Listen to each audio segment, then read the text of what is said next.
Susan Helms, a nurse at Bonheur Children's Hospital and Director of Injury Prevention and Safe Kids. I use my hand sanitizer, put on my mask. I also put on a bright orange color because I'm going to talk to you about being a safe walker. And I'd like to read to you Clifford Takes a Walk. This book was put together by our friends and partners at FedEx and Safe Kids Worldwide.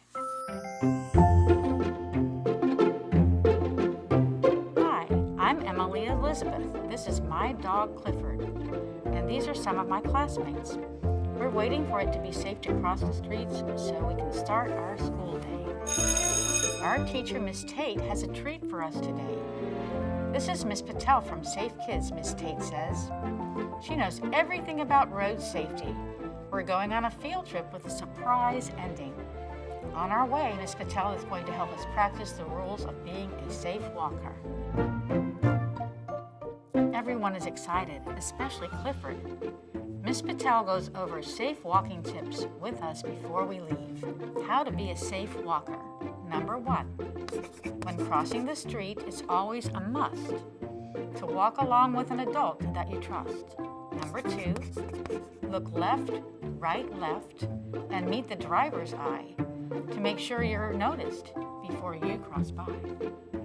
Number 3, it's best not to cross in the middle of the block.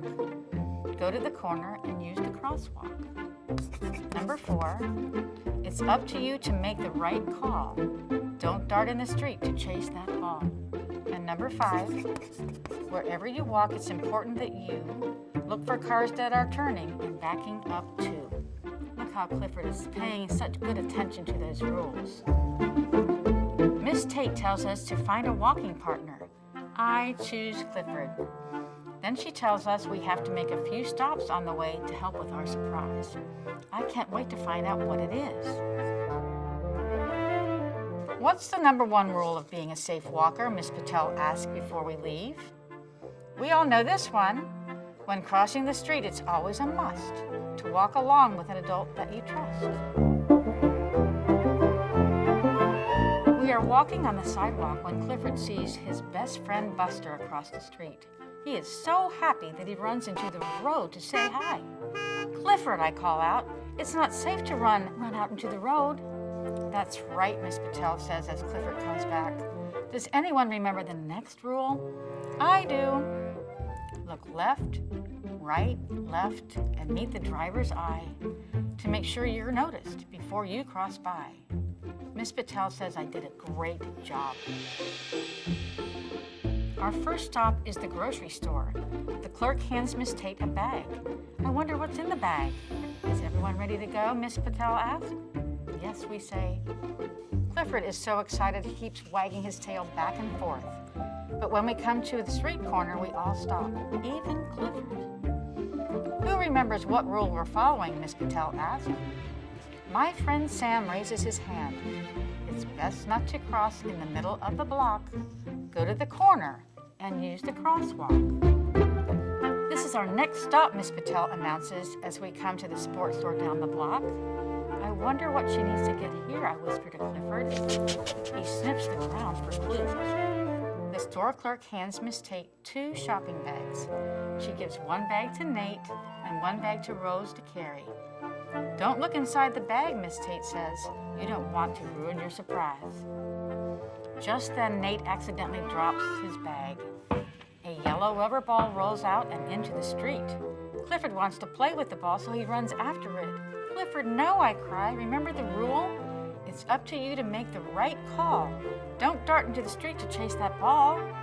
Great job, Emily Elizabeth, Miss Patel says. Our last stop is across the street at the pet store. Who knows what to do at a corner without a traffic light, Miss Patel asked. Before anybody can answer, Clifford smells something and puts a paw down to cross the street. Clifford, stay here. Wherever you walk, it's important that you know to look for cars that are turning and backing up too.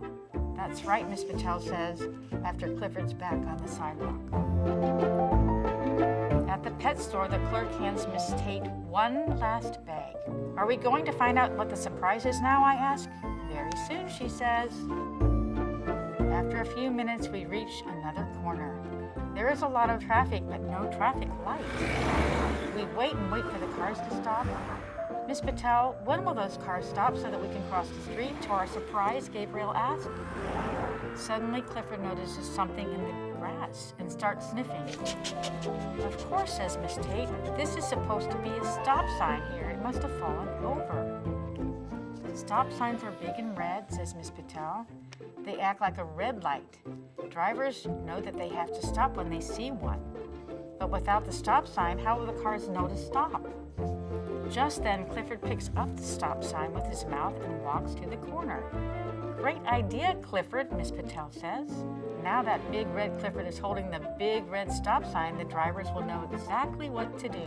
The driver of the delivery truck stops, and everyone can safely cross the street. Clifford saved the day. Welcome to your surprise picnic lunch in the park, says Miss Patel. We're all now super safe walkers, especially Clifford, Miss Patel says. We eat lunch and play with the toys from the sports store, and there's even a yummy treat for Clifford. This is the best surprise field trip ever. Thanks for taking a walk with Clifford. And here's the 5 rules to remember to be a safe walker. Number 1, when crossing the street, it's always a must to walk along with an adult that you trust. Number 2, look left, right, left, and meet the driver's eye to make sure you're noticed before you cross by. Number 3, it's best not to cross in the middle of the block. Go to the corner and use the crosswalk. Number 4, it's up to you to make the right call. Don't dart into the street to chase that ball. And number 5, wherever you walk, it's important that you look for cars that are turning and backing up too. Thanks for walking safely with Clifford.